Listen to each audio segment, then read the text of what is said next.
Santos sentenced the other day, guilty, 87 months of fraud. Remember him? Remember that troll? Perfectly sums up some of these MAGA fanboys. You know, it would be fraud. Like I said, many of them are the pure weak links of society, just projecting strength. I mean, they have been bootlickers and they've existed for thousands of years.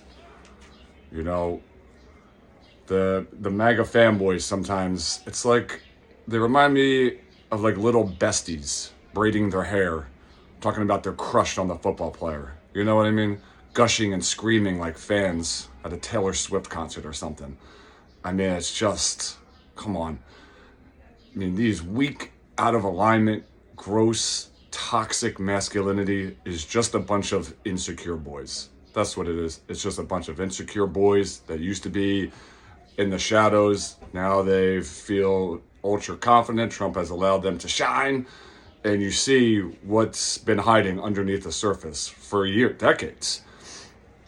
You know, he's emboldened them to come to the light. Trump has. And like their phrases like America first and how they always want to project strength against woke shit or whatever they do is just all projection. And finally, people are seeing that these boys are weak and insecure. They are just projecting and unleashing their anger onto others to make profit. You know, many times it's just monetary. It's about them just out there just being a fraudster and a trickster, all to make some money. Grifters, tricksters, fraudsters. I mean, look, Trump has filled the government with them. You know, don't be fooled by the American hat or large MAGA hat. You notice how they always love to deck themselves out with U.S. props swag? Always a giant flag. You know what I mean? It's like they're like trying to convince themselves that they're patriotic or that, you know, they have to prove it to themselves because deep down, which they seldom look within, but they know deep down, they know that this is traitor shit. They know that. So they have to have the biggest flag ever. It's always the person with the biggest flag who is like, you know, deep down the most patriotic. Or is it the one screaming, look at me, I am, right? Aren't I? Did the giant flag convince you yet? You got these pathetic podcast frat boy squids always projecting nonstop. You know, comedians desperate for help or attention or something. It's a new comedian, I forget his name, Schultz or something. It's all over the place. I don't know, man.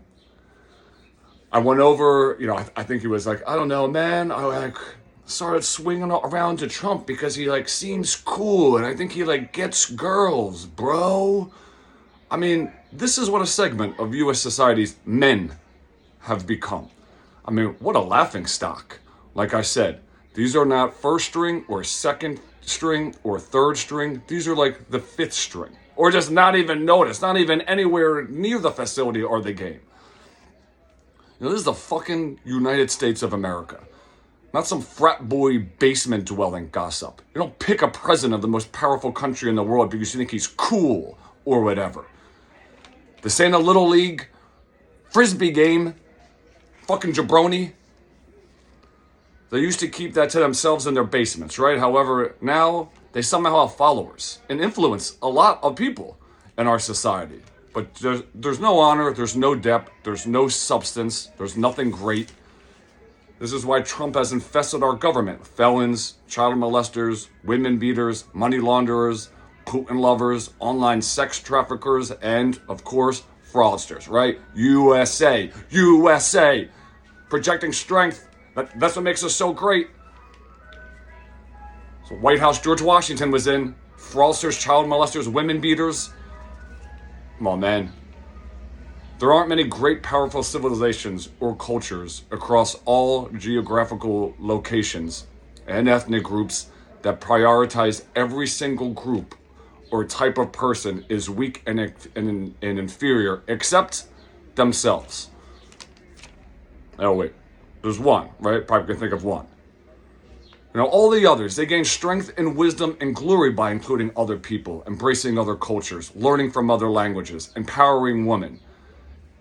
Ancient Egyptians, Cleopatra, Justinian, the emperor of the Byzantine Empire in the 500s AD, has this famous quote where Constantinople is being ransacked and being burned down, and he's about to flee, and his wife prevents him from fleeing.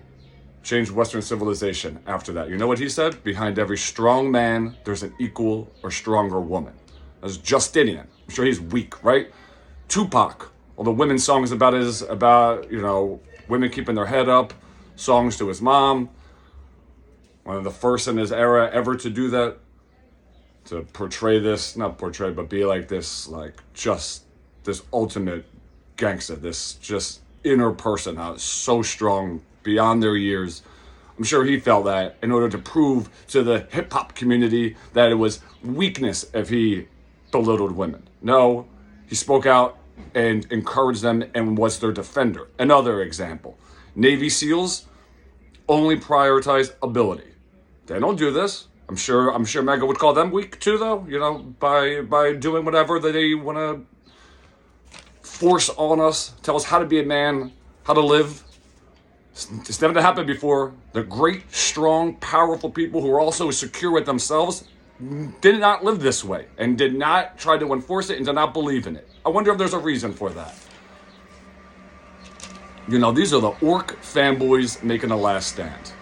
And a very loud and increasingly violent last stand. But they have nothing but fear. They are unable to look within themselves, so they constantly project onto others. They have not done the inner work, which is very important. They just do not do the inner work. This is why many find the MAGA cult alluring, because it gives them some type of explanation, even if it's grounded in lies. It doesn't matter. It gives them meaning and a sense of being. They don't have to do the hard inner work because they give their power to someone else to do the work for them. In this case, Trump. And Trump knows this. It's why he tells them not to believe in what they see or hear, and just to believe him. It's why he tells them that he will be their retribution. The cult then gives away their true inner power, freedom, to someone like Trump out of fear. Trump will take on all their fears, right? That's what he says. So they give it away. And this is what this whole spiral has been. However, they are in the minority.